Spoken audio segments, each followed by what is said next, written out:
네, 반갑습니다. 좀 전에 소개받은 어드벤텍의 YG IoT 솔루션 사업부를 맡고 있는 김일상 이사입니다. 예, 이런 시간에 열정을 가지고 이른 아침에 참석해 주신 여러분께 감사의 말씀을 드립니다.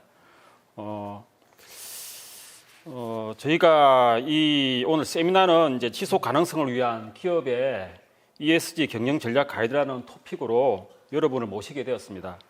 EMS 도입 배경으로서 ESG 관점에서 기업이 직면하고 있는 도전과 당면 과제를 시작으로 세미나를 시작하도록 하겠습니다. ESG라는 이제 키워드는 이제 생소한 단어가 아닐 것입니다. 그래서 ESG를 논하기 위해서는 EMS의 도입 배경부터 설명이 필요한데, 먼저 기후 위기와 사회적 양극화 문제로 촉발된 자본주의의 위기에 대응하기 위해 ESG 경영이 새로운 패러다임으로 부상을 하였고, 글로벌 경영의 뉴노멀로 자리매김하였습니다. 기업과 사회의 지속 가능한 발전을 위해 깨끗한 환경을 위한 노력이 필요하고, 사회 공헌과 올바른 기업 지배구조, 경영 질서를 확립하지 않으면 소비자로부터 외면받게 되고, 이것은 곧 투자자들이 기업 지속 가능성 평가와 투자 의사 결정에 적극 활용하게 된다는 것입니다. 사회 발전으로 시민 의식이 높아지고 법 제도가 강해지면서 기업이 예전과 똑같은 투자를 하더라도 환경과 같은 이런 영역을 고려하지 않으면 큰 피해를 보게 되므로 더 이상 ESG 활동을 신경 쓰지 않을 수 없는 시대가 되었습니다. 최근 지구 온난화와 이상기후로 인해 인류 생존에 대한 불안감이 커지면서 이에 대응하기 위한 탄소 중립이 ESG 추진을 가속하고 있습니다. 2018년도에는 전 지구의 평균 기온 상승폭을 1.5도씨까지 억제하는 온실가스 감축 시나리오를 다룬 지구온난화 1.5도씨 특별보고회가 전 세계 195개국의 합의로 채택이 되었습니다. 대한민국은 2030년까지 국가 온실 배출량을 2018년 대비 40% 감축하는 것을 목표로 제시하고, 이러한 목표 달성을 위해 온실가스 감축 및 탄소 중립 사회로에 이행하는 적극적인 노력을 기울이기로 하였습니다.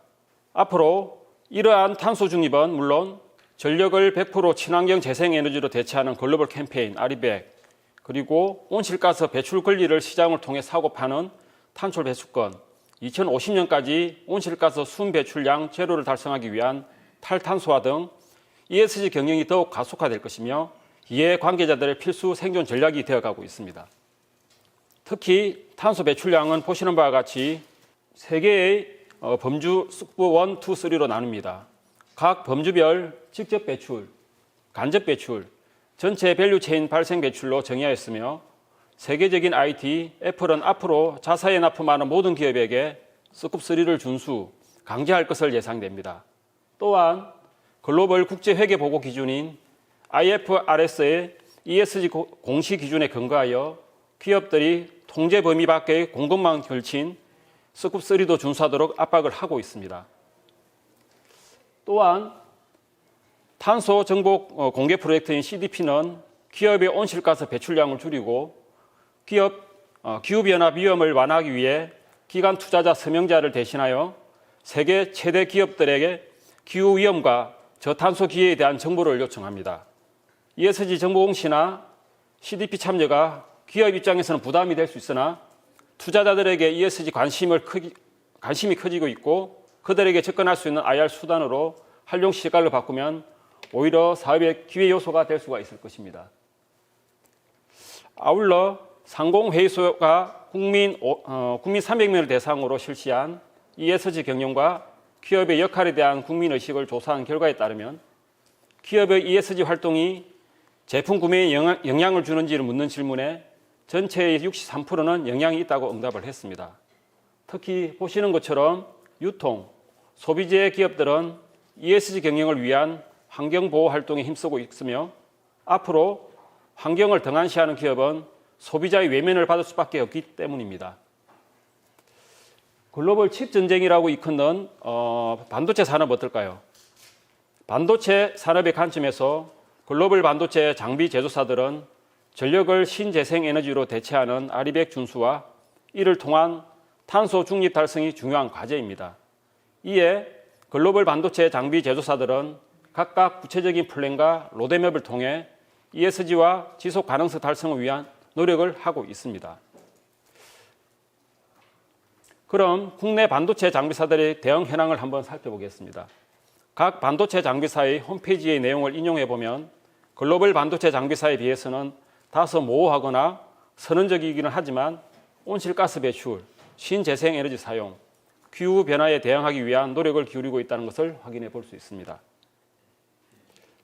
그리고 2023년 3월 발표된 용인에 들어서게 될 반도체 클러스터 구축 계획으로 반도체 제조에 엄청난 전력이 필요할 것입니다. 하지만 정부는 이러한 수요 전력 공급을 위해 아리백에서 신재생에너지로 인정하지 않는 화력발전과 원자력 발전을 통해 전력을 공급하겠다고 밝혔습니다. 향후 유럽과 미국의 신재생에너지로 생산한 전기를 사용하여 만든 제품이 아니면 수입을 금지하는 규제를 시행하게 되면 국내에서 생산한 반도체 제품이 수출을 못하게 되는 위험을 안게 될지도 모릅니다.